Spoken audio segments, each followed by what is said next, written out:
Okey, Assalamualaikum, selamat pagi, selamat datang ke Pusat Akuatik Negeri Kedah, Gunung Keriang, Alor. Untuk makluman anda, hari ini kita akan pelajari pemakaian yang bersesuaian untuk aktiviti renang dan juga peralatan asas bagi aktiviti renang. Jika anda perhatikan di sebelah kanan anda ini semua, ini adalah merupakan kolam standard yang digunakan bagi aktiviti dan juga kejohanan bagi peringkat antarabangsa dan juga peringkat tempatan. Ia merupakan salah satu tempat yang sangat bersesuaian untuk aktiviti renang. Untuk permulaan pada hari ini, kita akan mulakan dengan pakaian renang yang bersesuaian seperti ini. Sahabat saya iaitu Encik Yusri Azal akan menerangkan pemakaian sesuai dan fungsi-fungsi pakaian yang tertera seperti ini. Baiklah, saya akan menunjukkan tata cara pemakaian di kolam renang. Seperti anda lihat di hadapan anda ini adalah tata cara pemakaian di kolam renang yang betul. Kita mulakan daripada atas, iaitu swimming cap.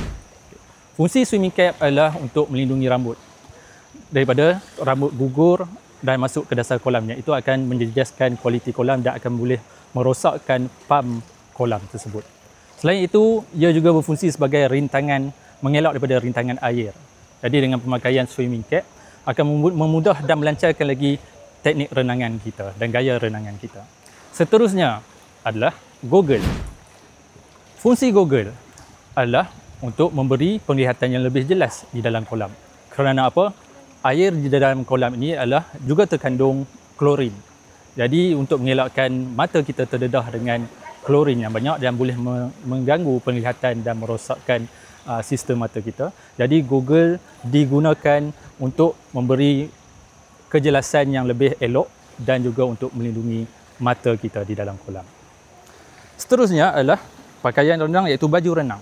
Seperti mana yang saya katakan, baju yang digalakkan ataupun yang dibenarkan adalah material yang jenis lycra. Jangan sesekali anda turun ke dalam kolam dengan memakai pakaian berfabrik cotton dan juga jeans. Kerana apa? Kerana pakaian tersebut, fabrik tersebut akan menyerap lebih banyak air dan akan menyukarkan anda untuk berenang. Dan seterusnya mungkin akan meningkatkan risiko untuk anda lemas di dalam kolam. Sama juga dengan pakaian di bahagian bawah iaitu seluar, juga fabriknya material jenis lycra.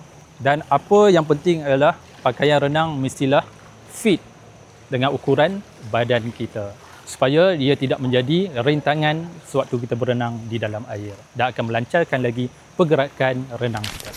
Okey, seterusnya kita akan menerangkan peralatan asas bagi aktiviti renang. Yang pertama adalah noodles. Okey, noodles ini merupakan peralatan yang boleh digunakan untuk semua peringkat umur daripada kanak-kanak sehingga dewasa. Yang kedua adalah kicking board. Kedua-dua kicking board ini juga digunakan untuk semua peringkat umur daripada dewasa sehinggalah kanak-kanak. Kedua-dua fungsi peralatan ini adalah bagi membantu mengampungkan diri seorang perenang. Okey, inilah cara bagaimana noodles dan juga kicking board digunakan dalam membantu anda untuk aktiviti renang. Okey, bergerak. Ia bantu untuk mengampungkan diri anda ketika berada di dalam air. Seterusnya adalah kicking board. Paan push and glide. Jika anda perhatikan, kicking board ini digunakan bagi memudahkan perenang untuk mengampungkan diri dan juga membuat kicking. Baik, belajar sesuatu hari ini. Jadi apa yang telah diterangkan tadi adalah mengenai etika pemakaian di kolam renang dan juga peralatan asas yang digunakan untuk aktiviti berenang bagi pemula.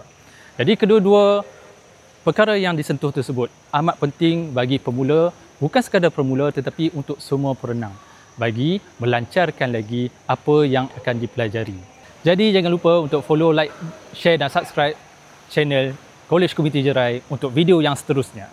Adios.